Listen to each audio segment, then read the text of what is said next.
Shalom, all praises to Yahweh, Ba'ashem Yahushai, Ba'ashem Harakakadash. Double honor to the apostles and elders, great millstone of rule well, and Shalom to all the brothers in the wax Syrian truth. It's the brother number one from the James London camp. Got this article on Yahoo by way of Reuters about once again, it's winter time. It's January, just hit 2022, the year of Yahweh Yahushua turning up. And what, grocery shortages again. And this is something that like really kicked off the most just at the very start, like the March of February into March of 2020, when the pandemic started. That's when you had like shelves getting absolutely stripped, and they didn't really come back until like a good few weeks to months later. And even then, it's like the States is one thing, but it's like here in the UK, bruh, it's like they ain't large scale storage on like the scale America's got it. It's like people might have storage supplies, but that, bruh, bare shit comes from out like America. They grow way more of their own shit than they do here in the UK. And the EU cutoff has been cut off, man, from Britain. So it's peak. It's peak. It's gonna be an on top winter, man. So as the US grocery shortages deepen as pandemic dries supplies. See what the summary is. I'm kind of curious. It says what high demand for groceries combined with soaring freight costs and oil-related labor shortages are creating a new round of backlogs of processed food and fresh produce companies. Yeah, I remember before they were saying, well, you know what, let me read the whole thing because there's details in there. So it says high demand for groceries combined with soaring freight costs and oil-related labor shortages are creating a new round of backlogs of processed food and fresh produce companies, leading to empty supermarket shelves at major retailers across the US. And you got the picture here where you got hella price tags, and like only what a few of those are filled. But yeah, when it's really peak is when you come in like in the morning when it's just opened, or as they're restocking at the end of the night, and then you can see certain sections they ain't nothing to restock from. Or they have the little they have, sometimes they put the little labels over them saying not in stock over the price. That's when you know like there's shit missing. So growers of perishable produce across the West Coast are paying nearly triple pandemic trucking rates to ship things like lettuce and berries before they spoil. Huh. That is nuts. Older growers. That's hilarious. If them man, well, if they ain't getting subsidies, more subsidies from the government, that shit is gonna become mythical. Shane Myers. It's funny because I remember can't remember if it was in UK or US. I think it was in the UK. They said like the majority of farmers in the UK, like they're not like, their farm will not make a profit. It'll be impossible for their farm to like turn a profit. But like basically the government will pay them to continue to stay open just for like the pride of saying like, oh, British made eggs, British grown chicken, British grown this and that, even if it's completely unviable. So this is the kind of system Esau runs under, where his shit is not operating. Like the only reason it's moving is because he's being sustained, man. The Lord's basically been dishing blessings on him to where even if he has no clue what's going on, everything works out. He's doing good. But these things are coming to an end, and as far as tribulations going to be touching all four corners of the planet. So it says, Shay Meyer, CEO of Oehe Produce, which grows onions, watermelons, asparagus, and along the border of Idaho and Oregon, said he'd been holding off shipping onions to retail distributors until freight costs go down. Freight. Myers said transportation disruptions in the last 3 weeks, caused by a lack of truck drivers and recent highway blocking storms, have led to a doubling of freight costs for fruit and veg supply producers, on top of already elevated pandemic prices. We typically will ship east to west coast. We used to do it for about $7,000. He said today it's somewhere between 18 grand and 22 grand. So that's a fucking like just over 3 times as much. And bruv, you have these guys where they might have just about been making a margin. A lot of them will be getting like getting subsidized by the government to where it's just about viable. Then when shit like this is happening, it's done. It's a wrap. They might just pack it in, and then, or a crop can go bad. There's all kind of it's peak. At the drop of a hat, the shit can be done. You get to the end of the year, you get a few months down, and then you're just gonna find out like a bunch of these places shut down, or they scaled back. Speak. Bird's Eye frozen vegetables maker Conagra Brands CEO Sean Connolly told investors last week that supplies from its US plants could be constrained for at least the next month due to O-related absences. It says is what earlier this week, Albertsons CEO Vivek Sankaran said he expects the supermarket chain to confront more supply chain challenges over the next 4 to 6 weeks, as O has put a dent in efforts to plug supply chain gaps. Yeah, so hella people getting sick, and I noticed this in more or less every place kind of nearby. A lot of the retail spots, it's like people have been getting sick even where I work as well. It's like people get sick, and then there's just not enough people there to cover. So it's bro, you're getting dragged into the shape. You're getting put into a pretzel shape, being stretched out and split between so many different places, because you have to cover for multiple people. And you can see in other places where it's just like, yeah, too many people get sick. It's just it's gonna be a mess.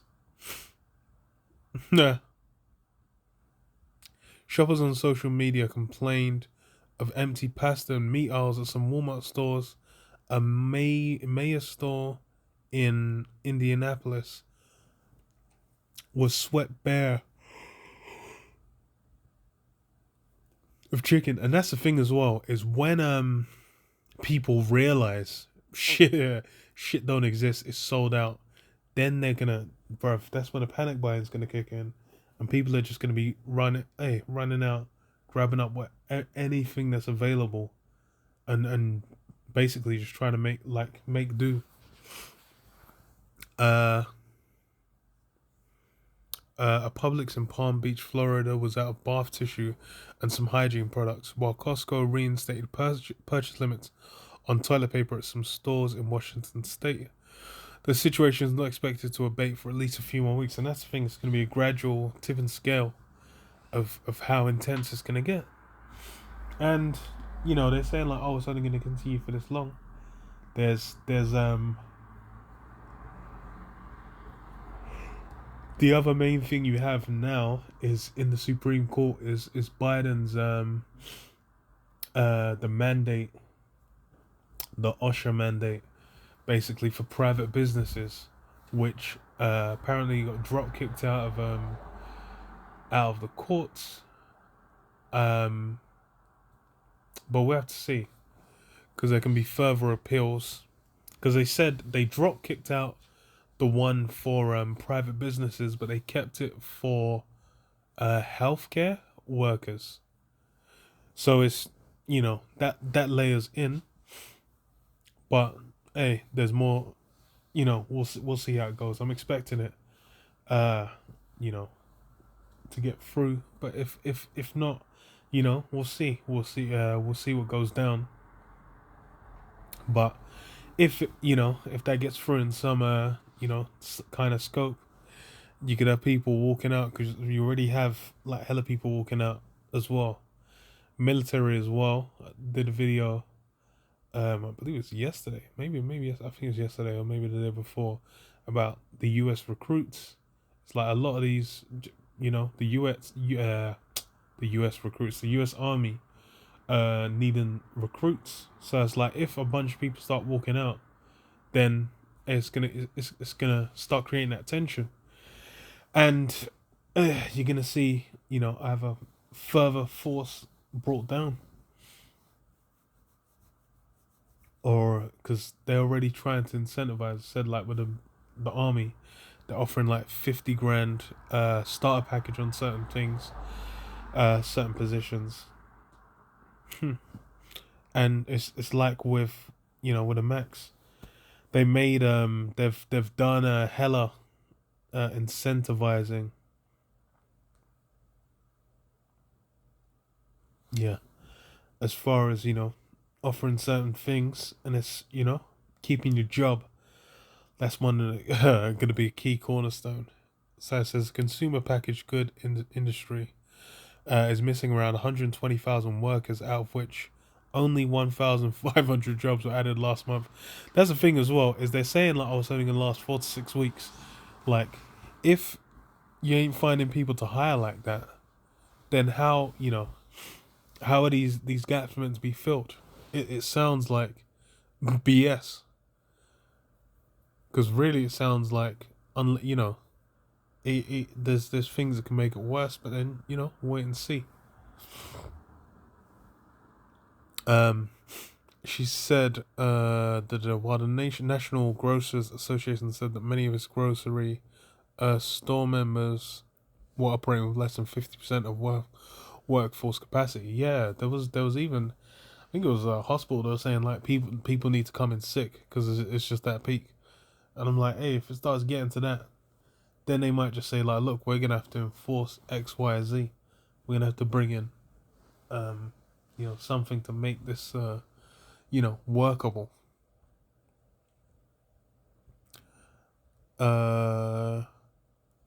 50. So U.S. retailers are now facing roughly 12% out of stock levels on food, beverages, household cleaning, and personal hygiene products, compared to 7 to 10% in regular times. The problem is more acute with food products, where out of stock levels are running at 15%. The Consumer Brands Association instead. So this is what a U.S. grocery distributor last week said it had become harder to get supplies from food manufacturers, especially processed items like cereal and soup. Consumers have continued to stock up on groceries as they hunker down at home to curb the spread of the Yeah, that's the thing, is all these factors coming in, and as soon as you start mentioning like, oh, shelves are getting bare, everyone's gonna start. Once a panic buying starts, it's done. You have to throw the whole thing in the bin. Let it last, just long enough to where people are like, you know what? I keep coming back. There's nothing here. They're gonna buy the whole blood clot thing. Second Esdras 16 and 17. Woe is me, woe is me. Who will deliver me in those days? The beginning of sorrows and great mournings, the beginning of famine and great death. Yeah?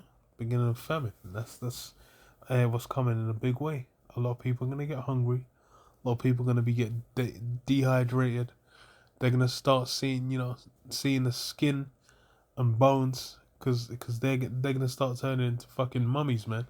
They're gonna be coalescing into the wall, man, as they lean up on it, dreaming of some food. Because why? Famine's coming. It's gonna get peaked. These things, all these issues that you're seeing, especially when it comes to food, you're gonna get hella civil unrest. If motherfuckers can't eat, for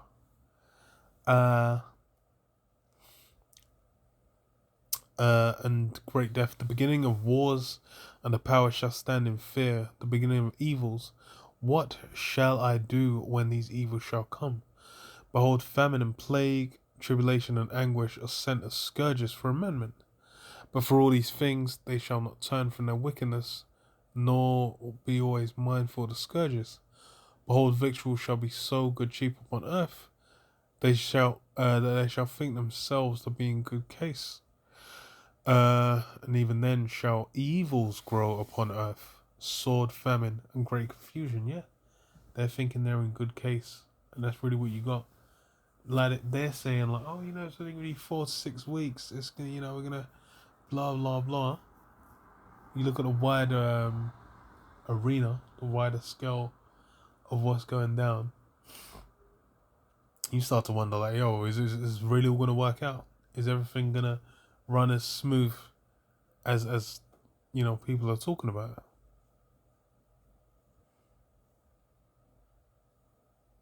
Hmm.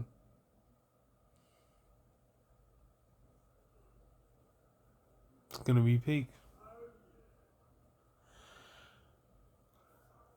But yeah, I'll leave it there. Shalom. Yahweh Shem Yahshua B'Shem Makakadosh Shalom. Shalom.